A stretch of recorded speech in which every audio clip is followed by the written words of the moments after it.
Shalom, selamat pagi, selamat hari Minggu. Ketemu lagi dengan saya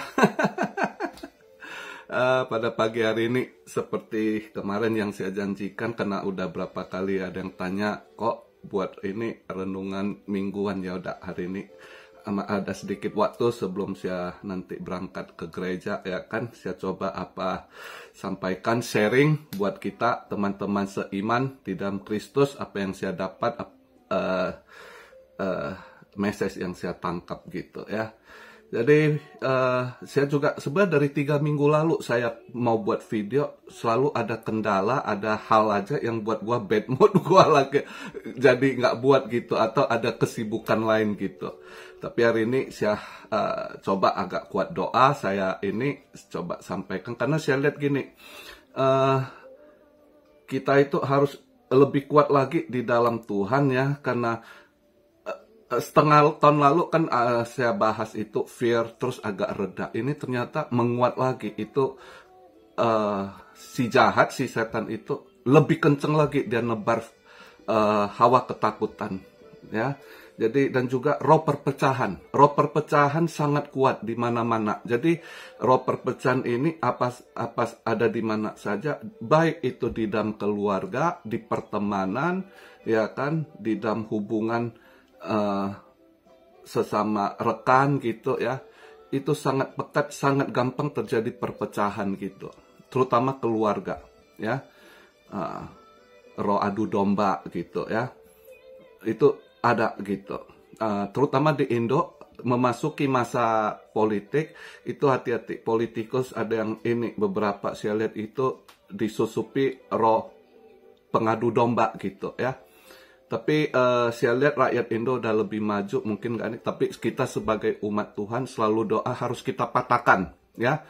Roh perpecahan, roh adu domba itu harus patahkan. Tapi yang paling kuat saya minta buat teman-teman seiman, kuatkan lagi doa keluarga ya, istri, anak, pegangan tangan, doa kalau bisa tiap hari ya, minta pertolongan Tuhan, dan deklarasikan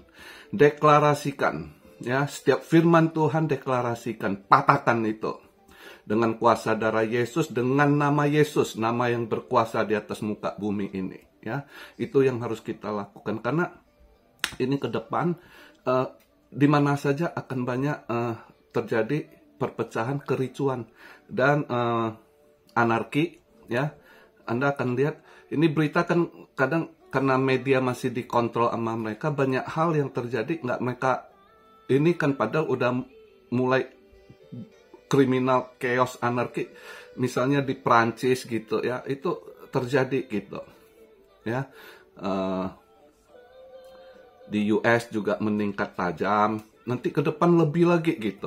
Belum lagi antar negara war didengungkan yang buat orang fear gitu ya, makin tekanan gitu. Terus juga nanti dengan bencana, orang semakin takut hadapi hidup, fearness itu semakin dia beri pressure pada kita gitu. Makanya yang kita butuhkan adalah stay with God gitu ya, strongly stay with God, with the pray gitu ya, dengan doa, karena itu senjata yang diberikan Tuhan. Dengan firman Tuhan kita patahkan ya, karena itu pedang yang Tuhan dah berikan. Firman Tuhan adalah pedang untuk mematahkan semua itu gitu. Nah, selain itu tekanan juga, saya lihat ada bencana air sangat kuat gitu. Untuk Indo ya, gempa, hati-hati ini, karena saya lihat di ring fire. Jadi di titik mana itu ring fire, itu akan ada guncangan lebih kayaknya ada gempa besar sama ini gitu ya. Bisa aja terjadi gempa lagi di atas 8 gitu ya. Di daerah mana pastinya saya nggak tahu, cuma di wilayah ring fire itu bukan hanya Indonesia, sampai Jepang juga. Jepang mungkin akan kena juga, akan ada gempa gitu ya. Kemungkinan saya lihat di Pasifik juga gitu, kemungkinan Jepang, Okinawa atau apa itu rawan juga gitu. Dan negara-negara lain juga akan ada gempa ya. Jadi bencana dari air, dari laut itu juga kencang gitu. Nah, di situ juga kita doa untuk perlindungan dari Tuhan ya. Untuk wilayah Indo yaitu yang Indo tuh spirit perpecahan kencang gitu. Hati-hati, terutama rumah tangga gitu. Akan banyak kedepannya terjadi perceraian gitu. Itu kena ngefek, itu jebakan setan gitu. Setan itu cara kerjanya gitu. Ya, dengan fear, perpecahan terjadi, rumah tangga terjadi, next korbannya anak-anak. Ya, anak-anak di luar kasih, nanti mereka akan salah jalur lagi. Yang jadi narkoba, atau yang jadi kelainan seks, yang gay akan bertumbuh, lesbian akan bertumbuh. Alasannya butuh kasih sayang atau apapun itu efek. Jadi itu jebakan-jebakan setan itu setiap dia masa krisis itu akan terjadi, selalu efek jebakan-jebakannya di situ gitu.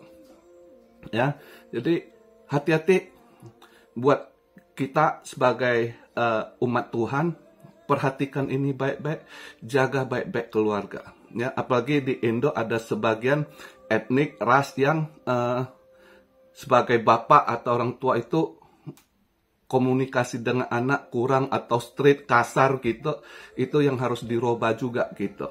Ya, karena dengan kemajuan teknologi, dengan gadget sekarang, anak-anak itu pertumbuhannya itu mental semakin lemah, bukan semakin strong.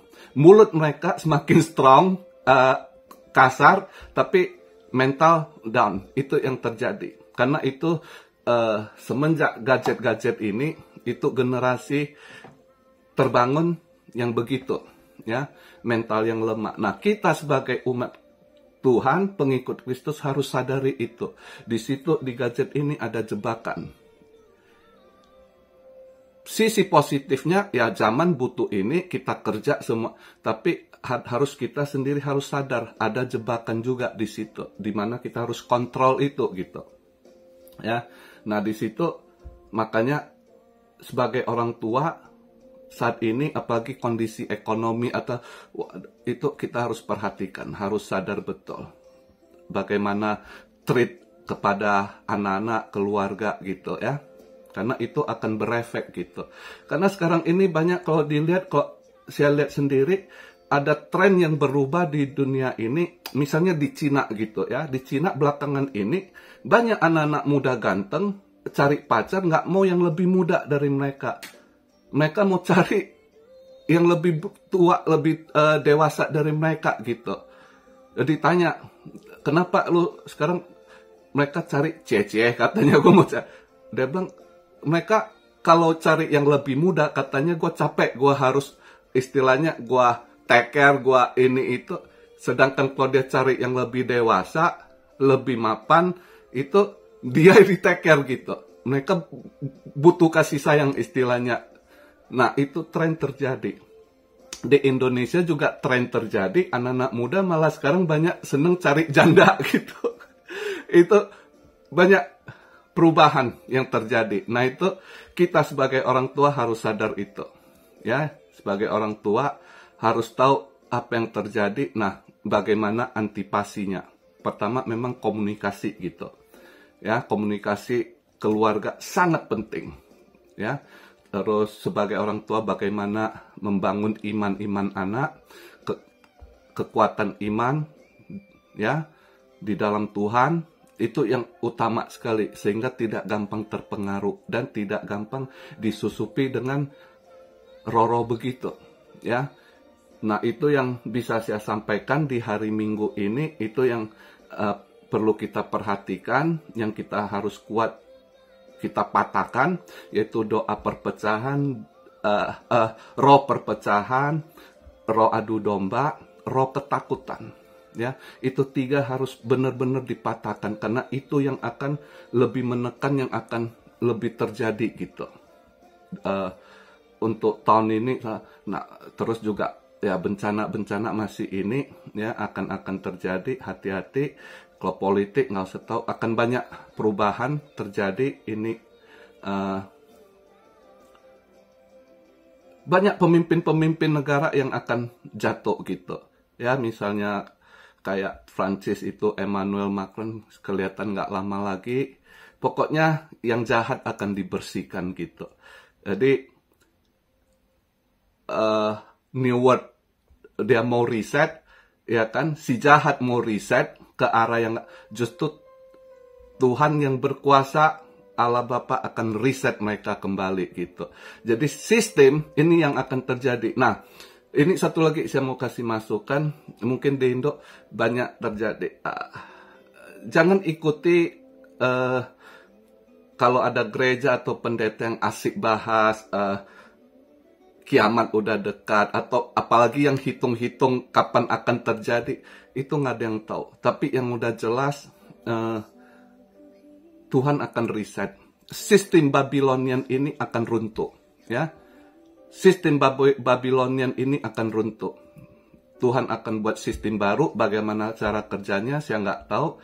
Ya kita ikuti aja gimana ininya. Ya, yang jelas kuatlah di dalam iman. Dan buat teman-teman yang udah ikut channel saya di dalam investasi juga masih harus hati-hati karena masih akan terjadi runtuh.